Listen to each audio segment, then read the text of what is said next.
Record. Hi, I'm Kathleen Beachboard. I am a teacher at Fauquier High School. I'm also an author and a psychological researcher. And co-teaching means a lot to me because I am a current classroom teacher who co-teaches, but I work in a system, and that's why we have. Hi, Nick Bruce, principal of Fauquier High School, former assistant principal here at Fauquier, and former assistant principal, teacher, co-lab teacher in Fredericksburg, Virginia. Um, Co-lab teaching super important to me as a former supervisor of special education, but also as a teacher in the classroom, co-teaching with my special ed colleagues, super important to me. Yeah. And so this matters to us, and it matters together because we have strong partnerships. They're important because the partnership is actually what makes co-teaching work. You agree? Yep, yep, Okay. absolutely. Strong partnerships. What I've noticed as a principal, the strongest partnerships are not always collab teachers who have the highest achieving students, the best schedules, the easiest classes. Not at all. It's the ones that have a belief in shared ownership of their student outcomes. Yeah.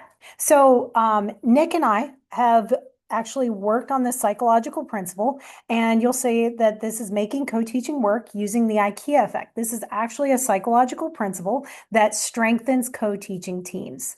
So, what if the biggest challenge in co-teaching isn't time, training, or personality? What if it's actually the ownership of the classroom?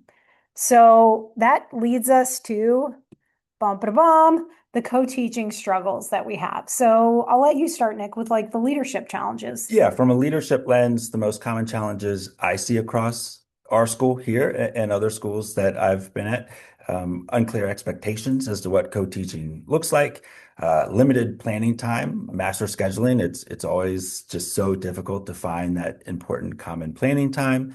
Role confusion, who is who's taking charge, a lack of shared vision about what the classroom looks like and what's most important for teaching and learning in a classroom. And then also just inconsistent support structures, whether it's in a classroom or school-wide. Yeah. And so with that, what does that mean in a classroom? Because it's really great to hear the leadership challenges that he said, but what it looks like or sounds like is you might have someone say, your students, my lesson, your responsibility, instead of our students, our classroom, our plan. And that's kind of like the difference is compliance creates order, whereas ownership, that's what really builds commitment. And I've seen this time and time again. In the school, I'll see students who, when they feel like they're part of a lesson, they feel like they own the lesson and they want to participate. My co-teacher and I, it is our classroom, it is our school, even the school itself. Nick, his philosophy is that relationships are important because we build together, Yep, correct? absolutely. Shared ownership from students, teachers to administration, custodians, and nutritional services. It's all shared ownership. It's all our school.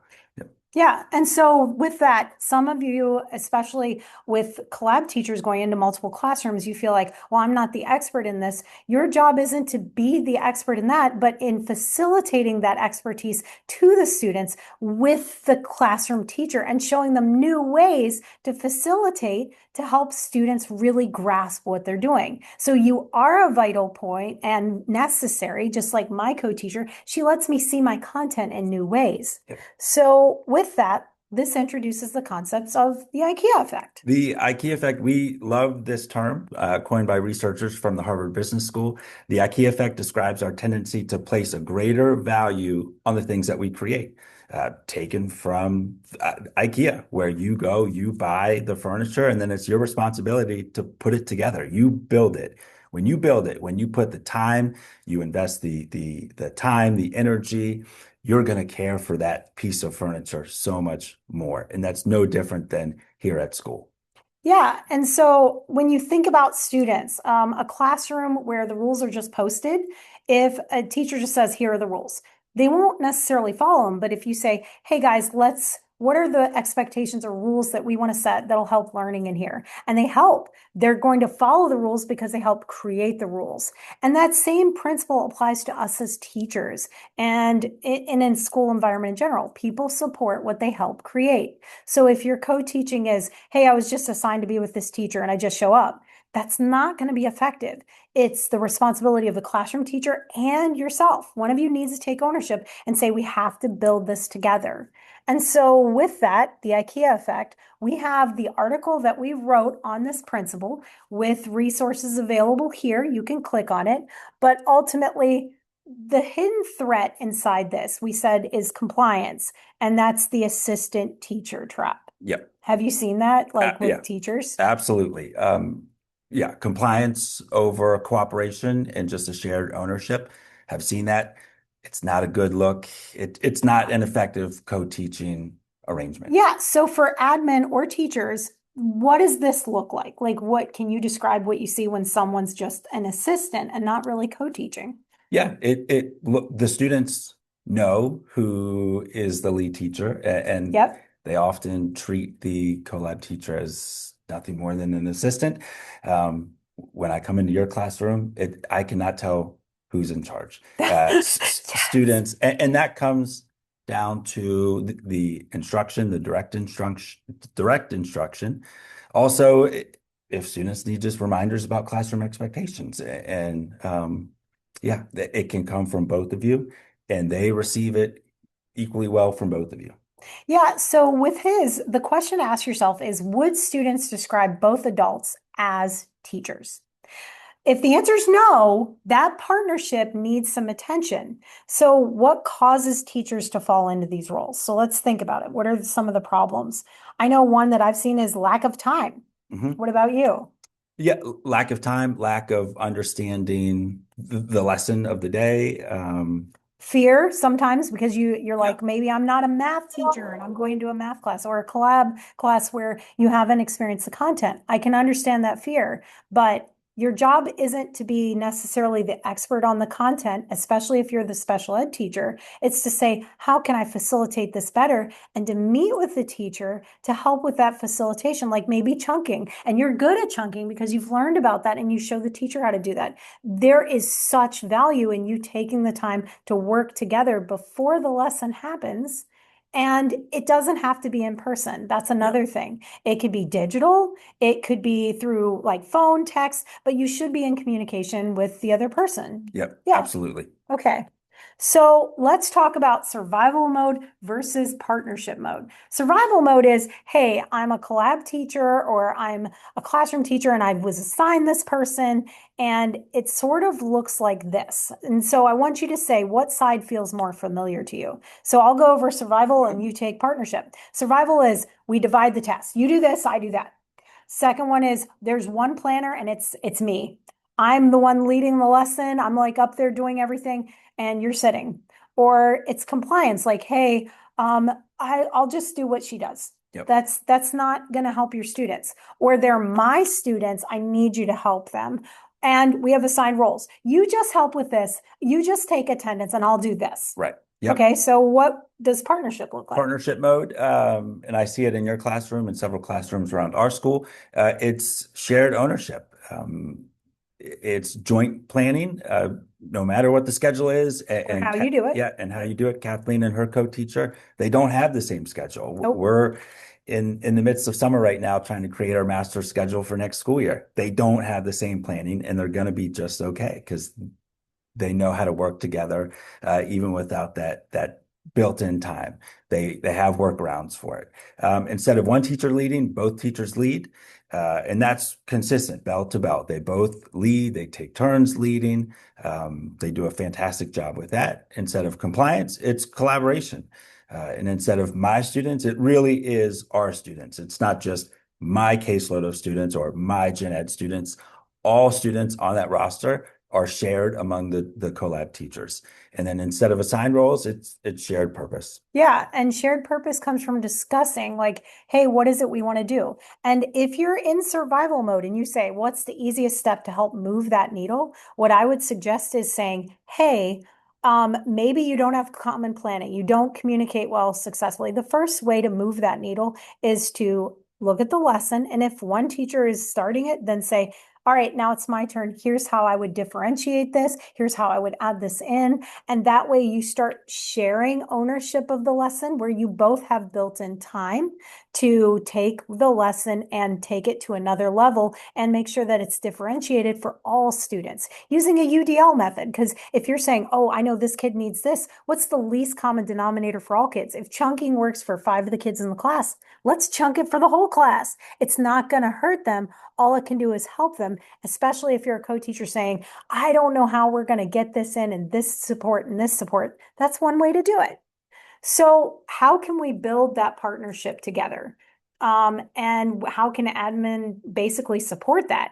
Well, as teachers, I'm going to start with my role, you take Yep. admin. The classroom procedures that you set up, like how is it that we're going to do certain things? You need to sit down and agree. How is it we're going to work together effectively? What is it that I bring? What are my strengths? What are your strengths? What are our grading practices? And that's the other thing. It's not just the classroom teacher grading. If that's the case, then you, as a collab teacher, if you're a special ed teacher, you're not facilitating successfully because you need to know how the things are graded. And you should both be grading so you know what the expectation is.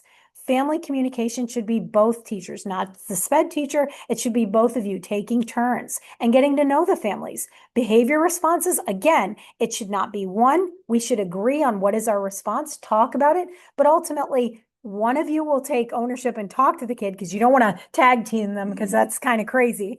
But we need to know what our behavior responses are as teachers. And last, what are our student supports we're going to implement as a whole? So it begins before the students arrive. You have to talk about this. And if you don't have common planning, do it during your teacher work week when you return. So how can admin facilitate this, Nick? Yeah, admin can support this, building partnerships by protecting planning time. That's really valuable. Teachers don't have that much uninterrupted planning time. Once students arrive, until they dismiss, there's not much uninterrupted time. So the time that they do have, which is rare, really protect that. Don't encroach on that. Clarifying expectations. You don't need a lot of them. You just need a few extremely clear ones. We do that well here, Kathleen, and it doesn't always have to come from me. I'm not the one that comes up with all these expectations. These are just strengths that I see throughout the building. When I see something good in Kathleen's classroom, I say, oh, that would work really well in this other classroom. So clarifying those expectations, providing collaboration structures, super important, and then creating opportunities for reflection. This is something that really a lot of administrators they struggle with, and that's really just because of the time constraints. But this is such a high value practice that we don't do a great job of, and that we can improve with, and that's creating opportunities to reflect. It's one thing to be in the classroom, but the real value is then pulling that teacher for 5 minutes, even less, just pulling them, just reflecting together and giving them just one or two things to think about. Yeah. Yeah, that's how we can do it. And those one or two things, that's the key. Because if you overwhelm anyone and say, like, hey, do this, this, and this, for your co-teaching, if you're not truly collaborative, don't look at doing everything at once. What is the easiest way to move the needle? What he just said, one or two things at most, because you have to start a partnership. You don't have to expect to be like, hey, we've been together 6 years, where myself and my co-teacher are.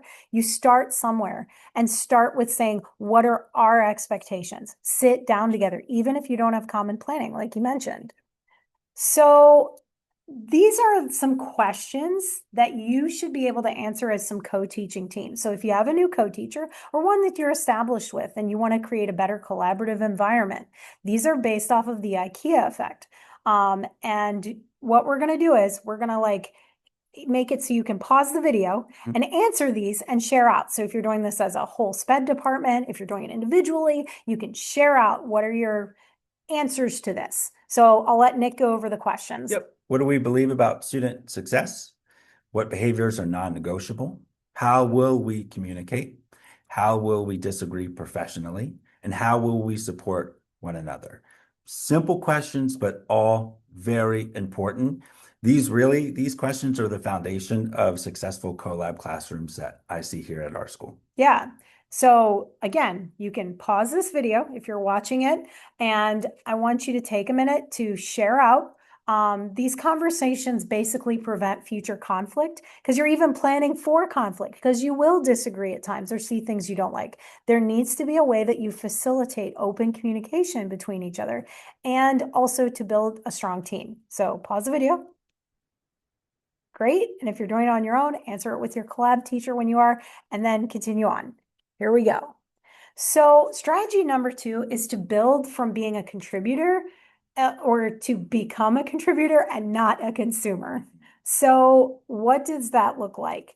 All right. So, what are consumers? I mean, like, if you want to go over what's a weak partnership, so that way they know what not to do. Yeah, well, in our article that you'll have a link to here soon, we go through and describe this at what does this look like at our school. One of the strongest findings from the IKEA effect research is that people become more invested in the things that they become.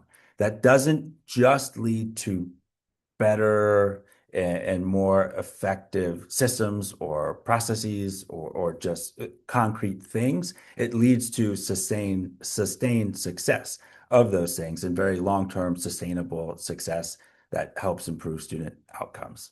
Yeah. And so ultimately, what he's mentioning, if you have a weak partnership, one teacher creates and one teacher receives. That's what it looks like. Like I did this lesson on similes. Now I'm going to present it. Cool. The teacher receives it and then says, "Okay, now that's it. Let's just do the lesson." That's not co-teaching.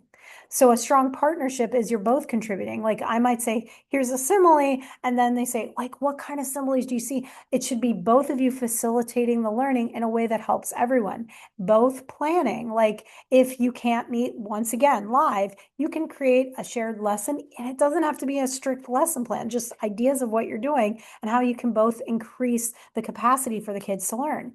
Both communicating, saying this is what we're going to do, and also making sure that you are working together to shape the initiatives, the professional learning that happens, and that you also have students like asking the students, how is this co-teaching working for you? My co-teacher and I, craziest thing we do, we have, whenever we do grading, we actually have like at the end of a quarter, we ask the students to grade us. Tell us what we're doing great. Tell us where we can improve. Because if you want to become a great co-teaching team, you have to be able to get feedback. And who is the ultimate consumer of what you're doing? The students. So now, visibility also matters. So with visibility, this is where students should see two teachers basically working side by side. And what they should see is alternate lesson openings. It shouldn't be one teacher doing one thing all the time. That's not going to facilitate well. It should also be direct instruction, should be from both. Maybe you're with this co-teacher one time and they've done a lesson previously. You should be able to effectively give that lesson. I work with my co-teacher a couple of classes during the day. And so I'll teach one and then she'll do the same thing and do it, except she'll take over and then I'm facilitating checking learning and everything. And then alternating small groups. It should never just be the special education teacher. If you want to make your collab teacher stronger, show them the strategies and tools to utilize with small groups so that you as the special education teacher can also facilitate learning for the students who aren't necessarily in the small group, but also need your support. And then alternating classroom responsibilities, that's really important. Now, what does this look like if you were an admin coming in? What would the walkthrough look for us be? Yep, and it's pretty simple. What I expect to see in a classroom and what our admin team expects to see as we walk through classrooms is both teachers are actively engaged. There's a shared instructional ownership. Now, again, that does not mean that both people are content experts. It means that both people understand the best pedagogy. We understand, just simple things like UDL and what works well in that classroom. We're not asking you to, as a co-teacher, understand calculus. Not at all. Yes. It's understanding just the best pedagogy that works for your classroom. Students seeking help from each other. A big emphasis here at Fauquier High School is more student-led instruction. We've heard that directly from our students. They want more student-led instruction. So we want to see students actively engaged in their learning. And then also just equal visibility and authority, which we've already spoken about, but does the classroom respect and value both teachers equally? We want to see that. Yeah. All right, so strategy number three, and this is one of the biggest ones, you're gonna run into problems. Every classroom has issues, whether it's a student issue or whether it's an issue with like everything else that we're doing, you're gonna run into problems. So it's important that you solve problems together because if you don't, there could be miscommunication, there could be other challenges that come up. And so every challenge is an opportunity to strengthen your ownership together or to weaken it. Essentially, schools usually solve problems for people instead of with them. So when conflict emerges, what can we do? Yeah, and here there is a culture of if you're going to bring a problem, also bring one, if not two solutions. That is deeply embedded here in our culture. It's invaluable. But one way to get to those solutions are to ask these questions when conflict does emerge. What happened? Which expectation that we built together was impacted? And then what's our plan moving forward? That's just another way to further shared ownership. Now, if you're like, well, how does that actually work in a classroom? I'm going to give you an example. So, if Nick was my co-teacher, and let's say a student is dysregulated and they're like yelling, instead of immediately both of us going over there and like, whoa, because that, again, that would be overwhelming to the student. We can do a quick huddle and say, hey, you notice he's like throwing pencils and stuff. How do we want to handle this? And Nick can be like, oh, I feel like I need to do this, or I feel like we should do this, and then we need to talk to him in the hallway. I'll say, great, you get him to stop, get him to the hallway, I'll go talk to him. Now, notice we both agree on it, we talk about it together, and then we implement. It's never both of us huddling a kid, because remember, that's too much support. It's us talking about how we're going to handle the situation. Yep. And that signals to the student that there's shared ownership in this classroom, not just among these two teachers who take responsibility for me as a student, but also to all the students that there's two adults in here that really care and are going to follow through with what they say. And I can tell you this works. It works really well. And Kathleen, I only had to come to your classroom one time this school year, and the problem was already solved by the time I got here. So it works. It does because you're in it together. Now, the biggest thing is the foundation of any co-teaching team or even any school culture is trust. Trust is the foundation of everything, and it's what grows when four things are present. And these four are necessary, even in the IKEA effect. And if you don't have any, you've got to work at building them up through each one of those like small moments that you have. But I'll let you go over what is the foundation? Yeah, the Yeah. foundation, these four: reliability, competence, caring communication, and shared partnership. And so those small moments, you have to follow through. If you say you're going to do something as a group, like if you say you're going to do something, you have to actually own and do it. We have to share responsibilities. It is our classroom. And if you feel like it's not, those hard conversations are necessary. You need to be honest and open with each other. And then the biggest thing is, I am going to mess up. I'm human. I mess up a I'm lot. gonna mess up. Yep. And so you have to give each other grace. That's the biggest thing. Remember, you're both people. You're trying to build this partnership. It is going to mess up. I mess up a lot, but it's about saying, hey, oops, my bad, and owning that and then moving on. So I want you to complete what's called a trust audit of your current partnership. You can find this trust audit on slide 415. It's in the partnership blueprint. I know I went ahead, but this trust audit is here for you guys to sit down and actually begin to build your partnership with everything that you've seen today. Now, so with this and what we've just went over, you're going to go through, you're going to do that, pause the video. Cool. Now that you paused the video and you've completed the trust audit, let's talk about hope because everything I do, because I'm a researcher, hopeologist, he knows this. Good co-teaching has hope. And the components of that are super important. So I'll let Nick go over the components of hope, which there's three of them.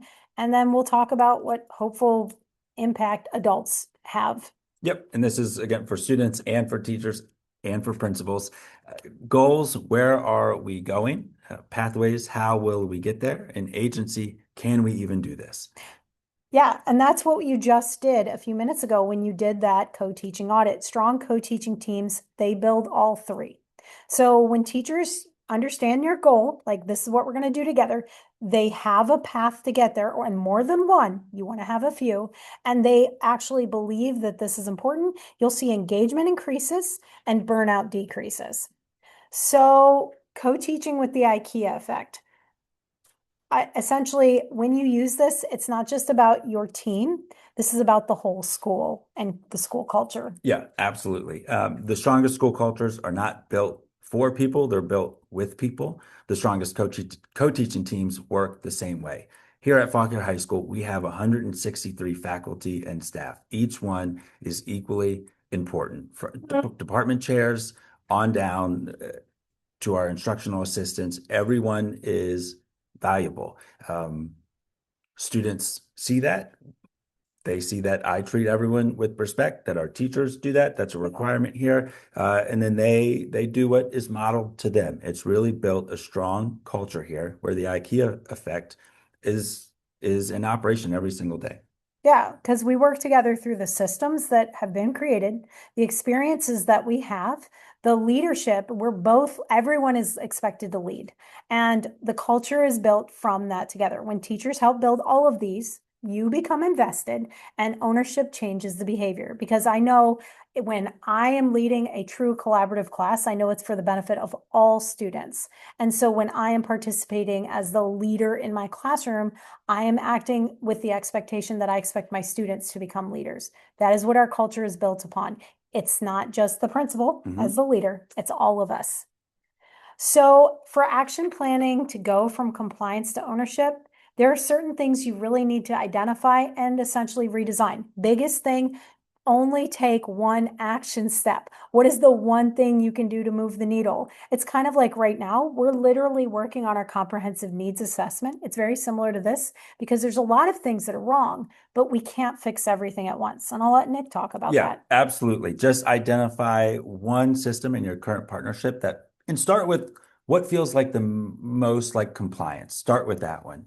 And again, what moves the needle is just get a couple percentage points. Just focus on one thing, get a couple percentage points, really nail it down. And then move on to the next challenge. But just go one at a time. So is it planning, communication? Is it your grading practices? Is it how you deliver accommodations to your classrooms? Or is it the classroom procedures themselves? Start with one.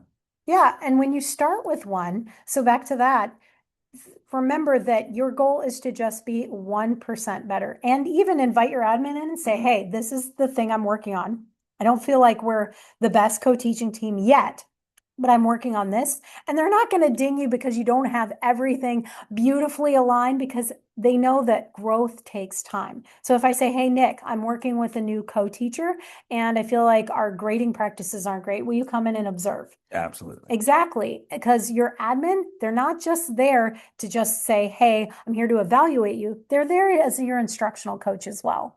So, your takeaways, free resources, back to this. I know you guys did the partnership blueprint, but down at the bottom, there are some extra things that we've added in there. We recommend printing this off, having this for both teachers to say, this is what we agreed upon, because that way you're laying the foundation of trust. You're saying, here is, it's like a document. Here is what we've agreed upon. Here is what we've said. Here is our goals. And then at the bottom, we have ways for collecting data a little more seamlessly.